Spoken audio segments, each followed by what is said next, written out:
حلف قدامي كفال اب إيرتراويان بزعبا زلو مسي اب إثيوبيا زكايد كوينات ناير إيتوتات فللي زملكت مس أستاذ حسين عبد الواسع كمون مس أتو يوناس أبتسلاسي زقبرنا قدامي كفال كم زقربنا يذكر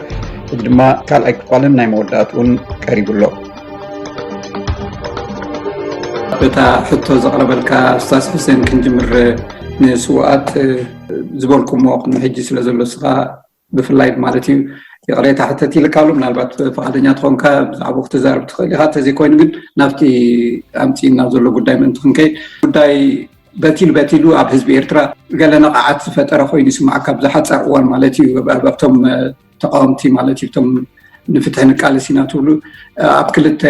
بفلاي بزعب زا قداي زي الرأي مالتي كم خوني روديو مالسي زون حدا أكلنا يتخصين لي كوفيلكا تزاراريبكاس حدا نحبر وام محازاي كألن نيرو دي خوينو كساب كندو ويس زتنحي زتقبر نقر سلازلو يحجي جنبيل زوات زلو سلازنا بزحات سقاطاتي مو نمنتاك كساب كندو مفل لا لي ابزا قداي زي اوكي حدا اتي استاذ حسين زبلو ابول قوي مثلناتي يغرق بلولو زي كونس استاذ حسين انا افتناتي مثل افتناتي انا نحسبكو زنبر نقر نسخا يقرب للي ايتفلني انا اخا وكيله نزخنا وكيله زبلكو يكونن انا كومي زنبر كاب حجني يوم تفلت انا كومي زنبر حواتي سواعت اللون تقول نيركا انا وسيت ناي سواعت حواتك اب سدت زنبر دلو نعيونا اللون نخت حواتي كم زخما ግን መስዋዕት حواتي نعي سدتኛ يغير نزلو بو يزعقنا انا خلي معك كان يبل نعم زي مالت تارست خيت كفحنا انت حدا چفلاق زخونه سنه مغباري حدا يتزارربكا كاس نابي غره درو فريد كاس يقرب لدومبا كنا ايكونن زي حدتي ناي تصورا إيرترا عماص زخونه سنه مغباري ስለዚህ ንዓመጽካ ኣነ ክሳደ ይዘድን ሰባይኩም በዛ አጋጣሚው ክነግረካ ማለት እዩ ካለ እንታይ ይኽብል ደለ ሕጆ ናብቲ ኡስታዝ ሁሴን ዝበልኹ ምለሰ ሓደ ዝወገን ተረሳዐ ዝተወገነ ይረሳዐ ዝብል ዝበሎ ህዝቢ ኤርትራ ህዝቢ ትግራይ ወጊእን ዝብል ናይ መውጋእቲ ስምራት እዩ ናይ ፖለቲካዊ ምውግጋእ ናብ ህዝቢ ኣውሪድኩም ህዝቢ ትግራይ ንህዝቢ ኤርትራ ከም ዝወግኦ ጌርኩም እትሰርሕዎ سرام نهزبتات زي السمامع حساسبا ناي قلع سوساتات ناي بوليتيكينياتات ناي سورا إرترا نوري بوليتيكا وسنا حساب كاب روسيا كساب كويبا بزيحي بوليتيكا ودوات كاب جاف نافجاف عالم كنت حقاقوز الكواقاقو انترايب هزبي إرترا هزب تقراي نتواقاقي هزبي إرترا هزب تقراي زوغو زي رسوع سمبراتيو استوغان ترسعي زوغان ترسعي استوغان يرسعي زبالكايو هزبي إرترا كاب هزبي تግራይ ተወጊ አይፈልጥኒ ህዝቢ ኤርትራውን ህዝቢ ትግራይ ወጊ አይፈልጥኒ ህዝብታ ተዋጊ የማይፈልጥኒ ናይ ፖለቲካ ውድባት ምውግጋኻ ናትኩም ታሪኽ ኣለዎ ውጽኢትኻ ኣብ ስደት ትነብሩሎ ውጽኢትኻ ስምዒት ናይ መስዋዕቲ ኣብቲ ዝተሰውሉ መሬት ዘይኮነ ኣብ ስደት ኮንኩም ስምዒት መስዋዕቲ ጥራይ ተሰኪምኩም ትነብሩ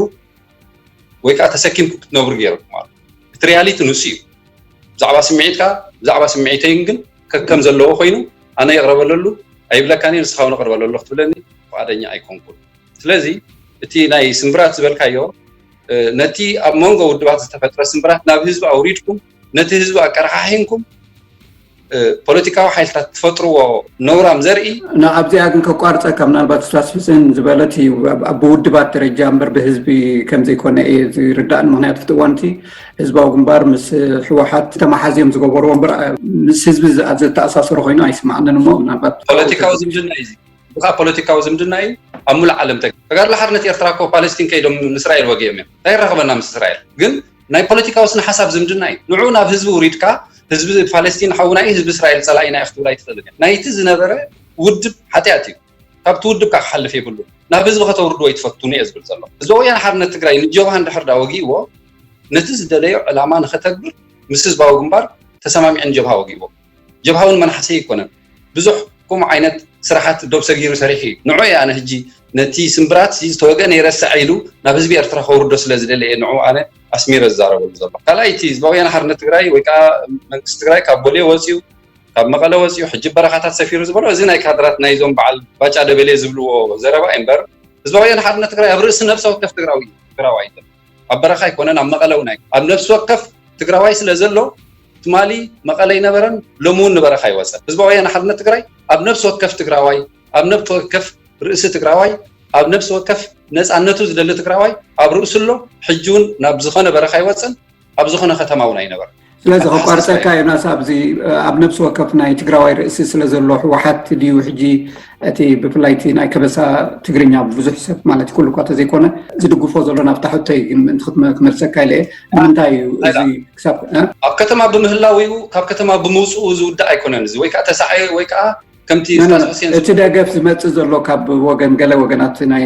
ኤርትራውያን ሲ ሕወሓት ኣብ ርእሲ ተጋሩ ስለ ዘሎ እሞ ንተጋሩ ድማ ክድገፉ ስለ ዘለዎም ድዩ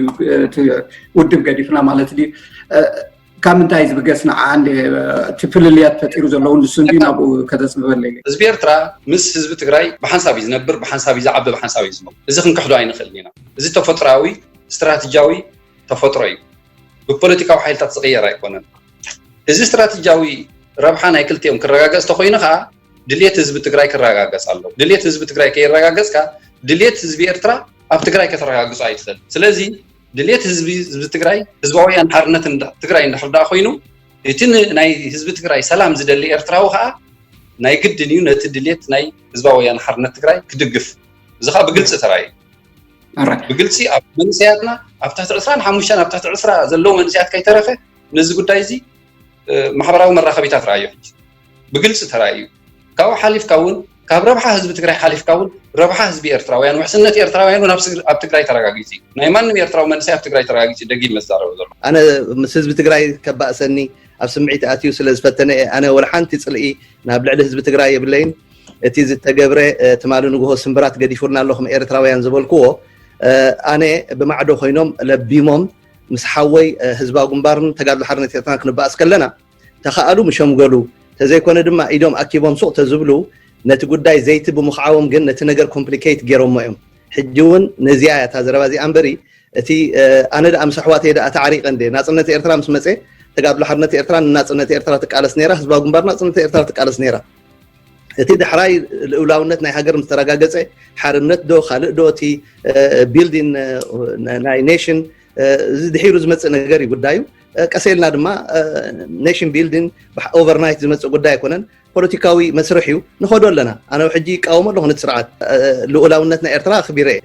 ኣነ ዝኾነ ዓይነት ፀልኢ ምስ ህዝቢ ትግራይ የብለይን ብኣንፃሩ እኳ ደኣ ህዝቢ ትግራይ ኣብዚ እዋን እዚ ክሕገዝ ክዕንገል ዘለዎ እዚ ኩሉ ሽግር ወሪድዎ ኣሎ ማዕረ ነቶም ካልኦት እውን ወልቆቶት ይኹኑ እንደርታ ይኹኑ እንታይ ይኹኑ እዚ ኩሉ ፀገም ዝወርዶም ዘሎ ኩሎም ማዕረ እዚኣቶም ቪክቲምስ እዮም at the end of the day ዝበልክዎ ፖለቲካዊ ቁርቁስ ናይ ሓይልታት እዩ ብኢትዮጵያ ስለዚ ኣብ ኢትዮጵያ ውሽጢ ዝግበር ክሳብ ዝኾነ ኣይ ጉዳይናን እዩ ማለት ግን ኣይፀልወናን እዩ ማለት ኣይኮነን ክንርድኦ ዘለና ይፀልወና እዩ ምሽምካይ ኣብ ኢትዮጵያ ዘሎ ኣብ ካልእ ሃገር ዘሎ ኸማ ንዓና ክፀልወና እዩ ስለዚ ኣነ ምስ ህዝቢ ትግራይ ይኹን ምስ ህዝቢ ኢትዮጵያ ብሓፈሹ ይኹን ዝኾነ ዓይነት ፅልኢ የብለይን ኣብዚኣ ግን ከቋርፀካ ስታዝ ምናልባት መጠቃለሊ ምእንቲ ክትገብረልና ከዓ ንምንታይ ግን ማለት ክሳብ ኩሉ ምክፍፋል መፅኡ ኣብዚ ኣረኣያ እዚ ሓደ እንዳተመለስካ ንድሕሪት ምኻድ ኣሎ ማለት ናብቲ ናይ ቀደም ናይ ሰብዓታት ገለ ዝነበረ ሰማንያታት ዝነበረ ፀገማት ንዕኡ እንዳጎተትካ ናብዚ ምምፃእ ኣሎ ፍልልያት ትርኢ ማለት እዩ ኣብቲ ረኣያሲ ይንፀባረቕ ብመልክዕ ክስታይ ማለት እዩ ንምንታይ ግን ከምዚ ኮይኑ ኣብዚ ጉዳይ እዚ ናይ ሓባር ኣረዳድኣ ክመፅእ ዘይከኣለስ ንምንታይ እዩ እዚኣ ኩሉ ግዜ ሕቶ ትኸውን እሞ ኣጠቃለል ኣቢልካ ንምንታይ ምስ ጀብሃን ሻዕብያን ምትእስሳር ዝመፅእ ንምንታይ ኣብዚ እዋን እዚ ዘሎ ፖለቲካዊ ኩነታት ኣረኣያናስ ተመሳሳልነት ኩሎ ይኽእል ፍልሊ ክህልወና ይኽእል እዩ ግን ካብዚ ዘሎ ኩነታት ዝዓቢ ዘሎ ኩነታት እንዳተበገስካ ንምንታይ ዘይክየድ ኩሉ ግዜ ንድሕሪት እንዳተጎተትካ ዝኽየድ ዘሎ ወይስ እቲ ፀገም ካብኡ ዝተበገሰ እዩ ክሳብ ሕጂ ዝንከባለል ዘሎ definitely በዛ ዝዛዘምካያ ብኣገረ ኩሉ ግዜ ኦቨርናይት ኣይተፈጥረን ወይ ተጠነሰን እዚ ጉዳይ እዚ ለካ ነረፍቲ ዓንተቦይ እና accumulate እና ኾነ ክሳዕ ሕጂ መጺኡ ሕጂ በሓንቲ ጉዳይ ጥራሕ ሪኢኻ ፍልይ ከተብሎ ኣይከኣልን እዩ ስለዚ ኣካል ናቱ እዩ እቲ ብስልጣን ዝቋራቐስ ዘሎ ሕጂ ነቲ ቃልሲ እውን ሒዝዎ ዝመፀ እዩ እቲ ዓንተቦይ ሻራ ግንባር ኮይንካ ናይ ወያነ ምዝራይ ዝበልክዎ እሱ እውን ክመጽእ እዩ ሕጂ ናይ ግድን ታሪክ ዘይብሉ ሲ ህልው የብሉን መጻእ እውን የብሉን እዚ ማለት ኣብ ታሪክ ንበር ኣይኮነን ታሪክ ዝዓበየ ቤት ትምህርቲ እዩ ካብኡ ክንመሃር ዝግባአና ግን ሰባት ኣለዉ ወግሐ ፀብሐ ነዚ ታሪክ እዚ ክደግሙ ክንደግም ዝደልዩና እናተበራረና ተማልን ጎን ሳቶም ኣብ ጉዳይና ኣትዮም ጉዳይና ንድሕሪት ቃልስና መሊሶም ኣብ ዘይደለናዮ ስምብራት ክሳዕ ሕጂ ዘንብሩና ዘለው ሕጂ ድማ ንሕና ኣብ ጉዳዮም ኣቲና ኣብ ጉዳይ ኢትዮጵያውያን ኣቲና ድማ ንሕና ስምብራት ክንገድፈሎም ጽባሕ ንጎ ወለዶ ዝመጽእ ድማ ዝመጽእ ወለዶ ስለዚ እዚ ቪሸስ ሰርክል እዚ ጠጠው ክብል ክኽእል ኣለዎ ኤርትራ ሕጂ ልኡላዊት ሃገርያ ዶባ ዝተሓለወ እዩ ኣብቲ ጉዳይ ናታ ጥራሕ ኣብኡ ክትገብር ኣለዋ እንተ ደኣ ሓቲቶም ሽምግልና ሓደ ወገን ወይ ፀግዐ ከይሓዘት ኣትያ ክትሽምግል ጥራሕ እዩ ዘለዋ ኤርትራ ብዚ ጉዳይ እዚ ነቲ ጉዳይ ምጉህኻር ኣይግባአን እዩ ግን እዚ ናይ ፊር ካምፔይን ዝግበር ሕጂ መጀመርያ ኣለዉ ኣነ ግርም ዝብለኒ አንዱ ሕቆ ናይ ህዝቢ ትግርኛ ኣብ ኤርትራ ዘሎ ትግራይ ተጠፊኡ ትግርኛ ዘሎ ትግራይ ተጠፊኡ ኣብ ኤርትራ ዘሎ ትግራይ ትግርኛ ክጠፊኡ መን ይኹም ኢሉ እዚ ጸርፊ እዩ ባዕሉ ንገዛእ ርሱሲ ውርደት እዩ ነቲ ትግርኛ ዝበሃል ሕብረተሰብ ኣነ እዚ ትግርኛ ዝገለገለ ብሄራት ዶ እንታይ ዶ እዚ ኣይ ኣምነሉን እየ ግን እንድሕር ከምኡ ኢልካ ሲ ተዋርዶ ኢኻ ዘለኻ እዚ ህዝቢ እዚ ዋና ሃገር ሰረት ዘለዎ ፍቲ ሃገር ማንም ሰብ ክምርኮስ ባዕሉ ነፍሱ ዝኸኣለ ሕብረተሰብ እዩ ታሪክ ዘለዎ ኣብ ማፃፃናቱ ብኤርትራ ታሪክ ዘለዎ ሰብ እዩ ስለዚ ሲ ምርኩስ ኣይደልን እዩ ኩሉ ግዜ ኤርትራውያን ኩልና ከዓ ባዕልና በይንና ጉዳይና ተኸባቢርና ንኻልኦት ዊጥ ከየበልና በትሪ ኢና ክንከይድ ዘለና እምበሪ ትግርኛ ኣብ ትግራይ ዘለዎን ተደምሲሶም ኣብ ኤርትራ ዘለዎ ክድምሰሲኦም በል ኣብዚ ጉዳይ እዚ ደኣ እሞ ሕጂ ጀበርቲ የለውን ደማ ዝመስለካ በቐንዱ ኩሉ ትክልል ሶማል ዝበሃል ኩሉ 100 ካብ 100 እኮ ጀበርቲ እኮ እዩ እሞ ኣነ ከይድ ደማ ረዲ ሕጂ ጀበርቲ ተርኣ ተደምሲሶም ኣብ ኢትዮጵያ ጀበርቲ ብኤርትራውን ክንምሰሲና አንዱ ሕቆና እዮም ከምኡ ዝበሃል ዘረባ የለን ንሕና ጉዳይና ካልእ ኣርእስቲ ከይትኸደና ምናልባት እቲ ታሪክ ናይ ምትሓዝኾነ ካብ ብሄርን ሃይማኖትን ኣውፂኢና ካብዚ ጉዳይ እዚ ቶታሊ ኣብቲ ዝግብኦ ቦታ ፖለቲካዊ ቁርቁስ ከም ምዃኑ ጥራሕ በዚ ጥራሕ ይኽረአ ዘለዎ ፖለቲካዊ ቁርቁስ ስለ ዘለዎ እምበር ናብቲ ዝወስድዎ ሕጂ ንኣብነት ቂም ስለ ዘሕደሪኦም ዞም እስላም ናይ ተጋድሎ ሓርነት ኤርትራ ወያነ ስለ ዝወቕዓቶም ሎሚ ኣሰይ እንኳዕ ኮንኪ ገለገለ ኖ ኣይኮነን ተጋድሎ ሓርነት ኤርትራ መን እዩ ናይ ጀብሃ ናይ እስላም ኢሉ ህዝባዊ ግንባር መን እዩ ናይ ክርስቲያን ኢሉ ኣብቲ እስላም ነይሮም ኣብቲ ክርስቲያን ነይሮም ሓቀኛ ስታቲስቲክስ ምሽዑኡ ሕጂ ሃገር ኮይና ከማን መን እዩ ክንዳይ ፐርሰንቴጅ እስላማይ ክንደይ ክርስቲያናይ ክንደይ ብሄራት ኣይንፈልጥን ኢና ኣብ ኤርትራ ስለዚ ሲ ካብ ዝርእስቲ ዝወፂእና ብዓይኒ ፖለቲካ ጥራሕ ፒውርሊ ፖለቲክስ ኢና ክንሰርሕ ዘለና እምበሪ እዚ ፊር ካምፔይን ናይ ብሄር ናይ ሃይማኖት ገለሲ ብከምኡ ዓይነት ክንሪኦ ኣይግባእን እየ ባህላ እየ ኣብታ ናይ ሓወይ ዮናስ ዝበላ ናይ መሰል ክገፍፍ ኣነ ተቃሊሰ ይፈልጥን ንሕና ልኡላውነትና ኣረጋጊፅና ኣብ ሃገርና እቲ ተሪፉና ዘሎ መሰል ናይ ግለሰባት መሰል ናይ ብሄራት መሰል ናይ ሃይማኖት ኩሉ ዓይነት መሰላት ዝቃለስ ዘለኹ ሰብ እየ ግን መሰል ምኽባር ማለት ክብርታት ናይ ሃገር ምድፋር ምስ መሰል ኣይቁፀርን እዩ ክብርታት ናይ ካልኦት ምርጋፅውን ምስ መሰል ኣይትቁፀርን እያ እታ የቕረይታ ሕተተላ ዝበልክዎ ከዓ እዚ ከዓኒ ናቱ ምርጫ እዩ ናበይ ገፁ ይኸይድ እምበሪ ኣነ ከም ቅሬታይ ገሊፀ ማዕዳ ጥራሕ ክህብ ዝኽእል ከም ሓው መጠን ካብዚ ንላዕልን ኣነ ኣይከይድን ስለዚ ብጌጋ ከይርዳእኒ ኢለ እየ ፅቡቅ ናይ መወዳእታ ዮናስ ኣብዚኣ ከተጠቓልላ ምእንቲ ሓሳብካ እቲ ወለዶ ሕጂ ብሩእ ትሪኦ ኢኻ ማለት እዩ ኣብቲ ሕጂ ዘሎ ወለዶ ምናልባት ኣብ ገሊኡ ነቲ ታሪክ ሩብዒ ሽሽናይ ምባል ሓድሽ ታሪክ ናይ ምስራሕ ኣሎ ኣብ ከም በዓል ኡስታዝ ሕሴን ዝበሉ ድማ ቀዲሞም ዝነበሩ ዝፀንሑ ማለት እዩ ነቲ ታሪክ ረጊፅና ካብኡ ተበጊስና ኢና ንዕቢ ካብቲ ክብሎ ዝፀንሐ ማለት እዩ ንመፃእ እውን ንኸይድ እምበር ታሪክ እንድሕር ዘይብልካ መርገፅ እውን የብልካን ዝብል ኣረኣይ ኣሎ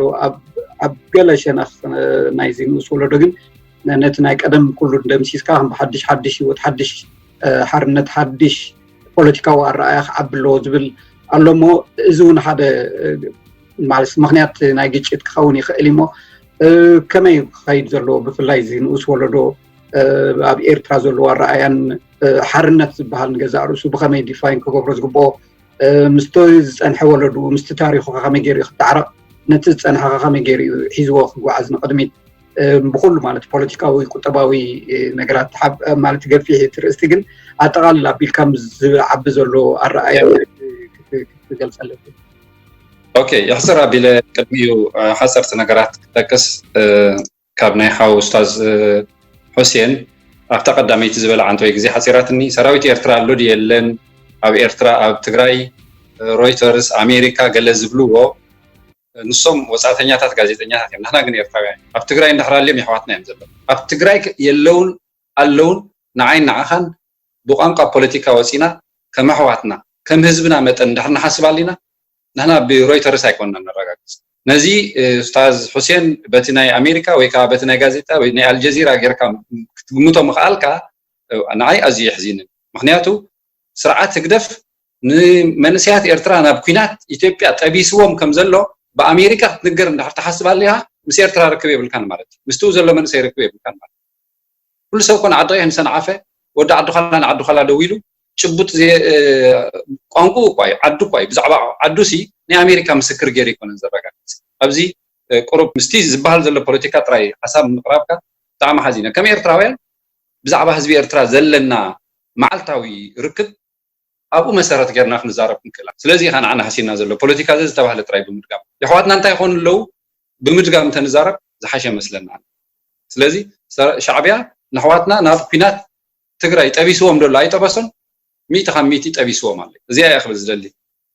ካልእ እቲ ብዓብዩ ድሓናብታናት ካሕቶ ከይድ በይና ሓወይ ናይሎም መንሰይ ምስቲ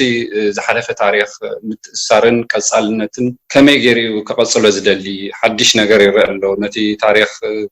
ናይ ጀብሃ ሻዕብያ እውን ታሽሞ ኣይገብሮን ዘሎምን ዝብል ሕቶኻ እቲ መንሰይ ነቲ ታሪኽ ገድልኮ ተወሊዱ ዓብይሉ እጅ እንታይ ኮይኖም ዘሎ ብውፅኢት ናይ ታሪኽካ ይነብሮ እዩ ዘሎ ስለዚህ እዚ ዘለዎ ሕሰምን መከራን ናይቲ ታሪኽ ሳዕብን ምዃን ጽቡቕ ገይሩ ዝፈልጥ መንሰይ እዚ ናይ ታሪኽ ናይ ኤርትራ ከዓ ከም ተሓው ሁሴን ናቀዲሙ ዝበሎ ጸላእቲ ጥራይ ዝፈጥር ቀደም ኣድሜም ናዮም ቀደም ወግዮም ናዮም ናይ ጀብሃ ተጋደልቲ ተኾኑ ቀደም ኣብ ኮረኮን ወግዮም ናዮም ዝብሉኻ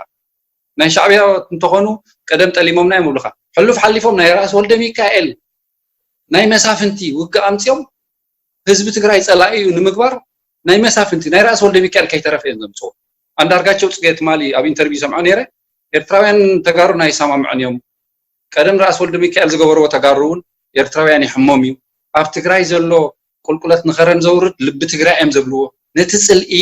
ኣብ መንጎ ህዝቢ ኤርትራን ህዝቢ ትግራይን ዘሎ ክጥቀምሉ ቶም ፖለቲካዊ ሓይልታት ክሳብ ክንደይ ይኸዱ ኣለዉ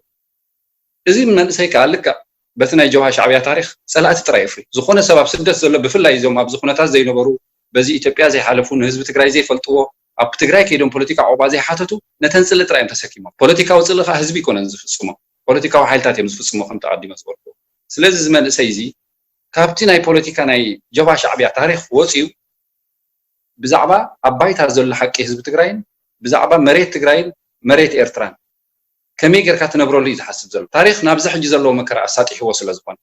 ነዚ ከተኣሳስሩ ኣይክእልን እዩ ንዑ እንድሕር ከተኣሳስሮ ፈቲኑ ቤና ሓወይ እንታይ ዝኸውን ጸላእቲ ዘፍሪ ልክ ናዛ ናይ ኡስታዝ ሁሴን ዘረባ እያ ትመጽእ የወጋ ቢረሳ የተወጋ ይረሳም ዝብል ቂም ተሰኪምካ ክትነብር እዩ ዝገብር ትሰውራ ጸላእቲ ዝሰርሕ መዓልታዊ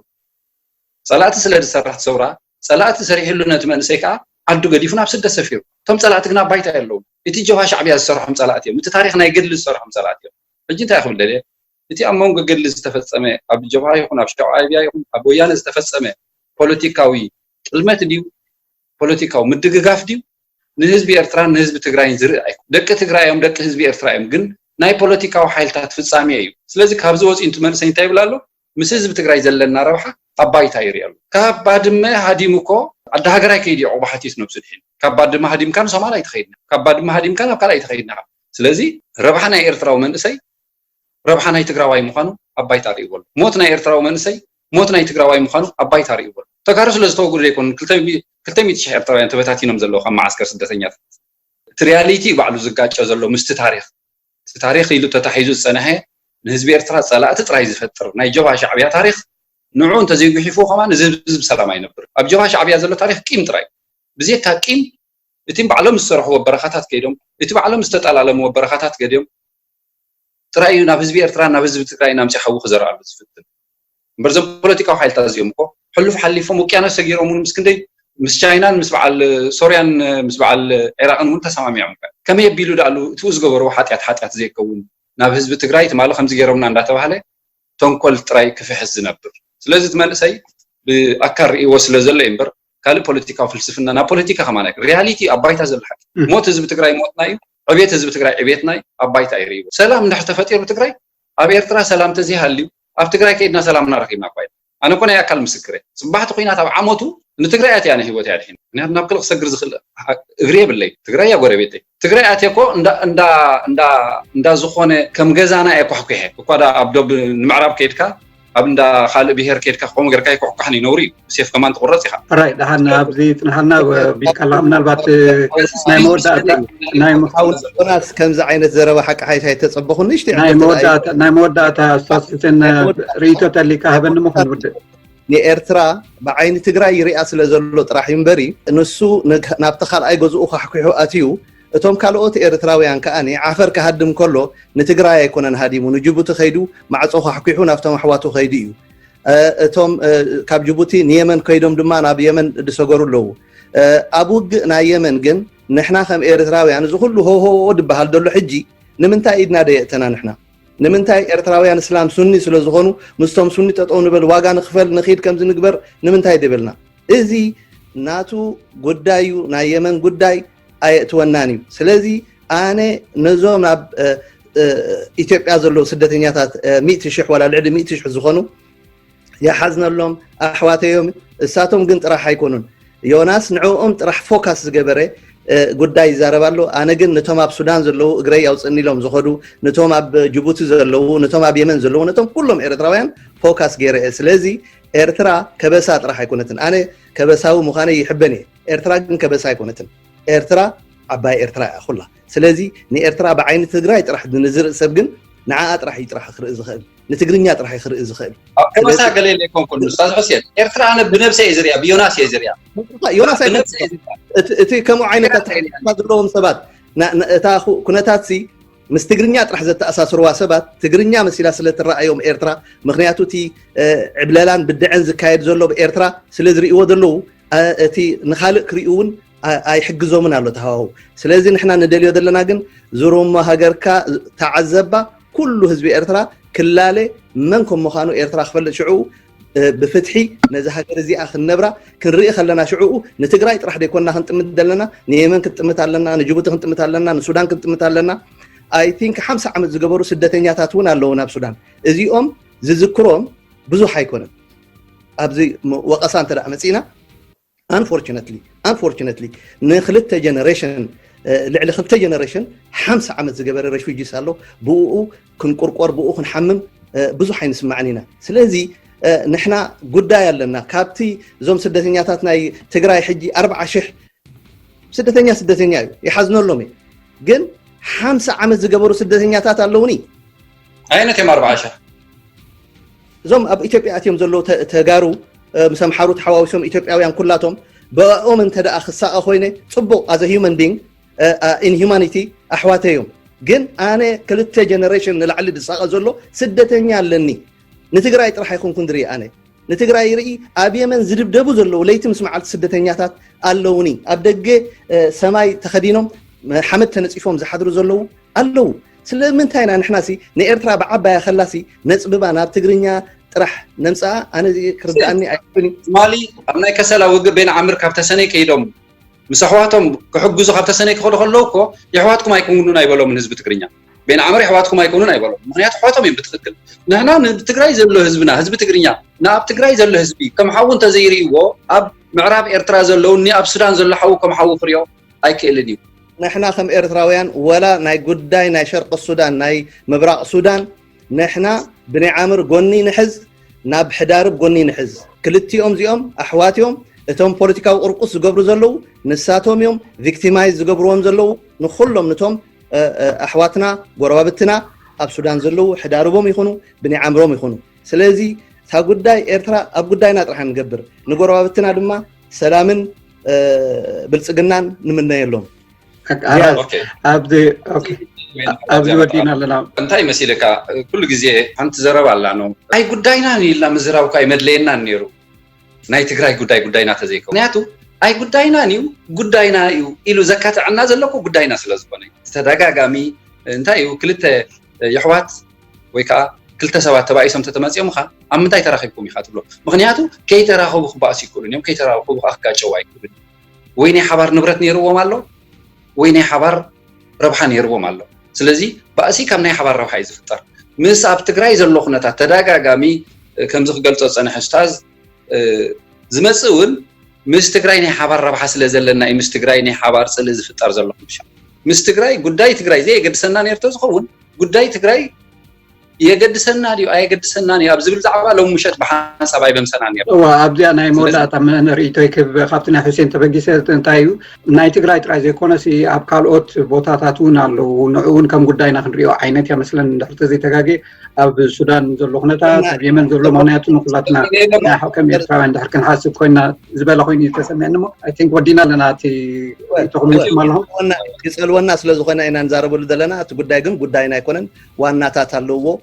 ንሕና ድማ ኣብቲ ዋናታት ጉዳይና ንኹን ኢና ንምዘለና የንድደና ይደሉ ስታሰስየን ፀልወና ኣይኮነን ደሎ የንድደና እዩ ዘሎ ህይወት ኢና ንኸፍለሉ ዘለና ንኣሽተ ኣሕዋትና እዮም ዝሞቱ ዘለው ይፀልሎ ኣይኮንና ንዘለና ንነድድ ኢና ዘለና ፅልዋ ካሊእ እዩ ፅልዋ ኣብ ኣሜሪካ ዝግበር ውግእ እውን ይፀልወካ እዩ እዚ ግን ኣብ ትግራይ ዝግበር ውግእ ግን ይፀልወና ዘይኮነ የንድደና ብቐጥታ ንጥበሰ ኢና ብለካ ሒዙ ዘሎ ኣብ ሃገር ኣይ ቲንክ ያኽለና መስለን ዳርጋ ኩላ በፂሕና ኢና ክትበሃል ዝግባኣ ሓሳብ ንሓሳብ ምውሃብ ፅቡቅ ኮይኑ ይስማዕና መፃውን ከምኡ ዓይነት ክምዕብል እሞ ናብ ሓደ መረዳእታ ምብፃሕ ኣገዳሲ ይመስለኒ ኩሉ ግዜ ተፋሓፊሕካ መወዳእታ ኣብ ሓደ ነጥቢ ምብፃሕ ኣገዳሲ ስለዝኾነ እዚ ጉዳይ ድማ ብብዝሒ ኤርትራውያን ዝዛረብሉ ስለዘለዉ ኢና ኢልና እሞ ይቐኒለይ ስታዝ ሁሴን ከምኡውን ዮናስ ካብ ኣውሮጳ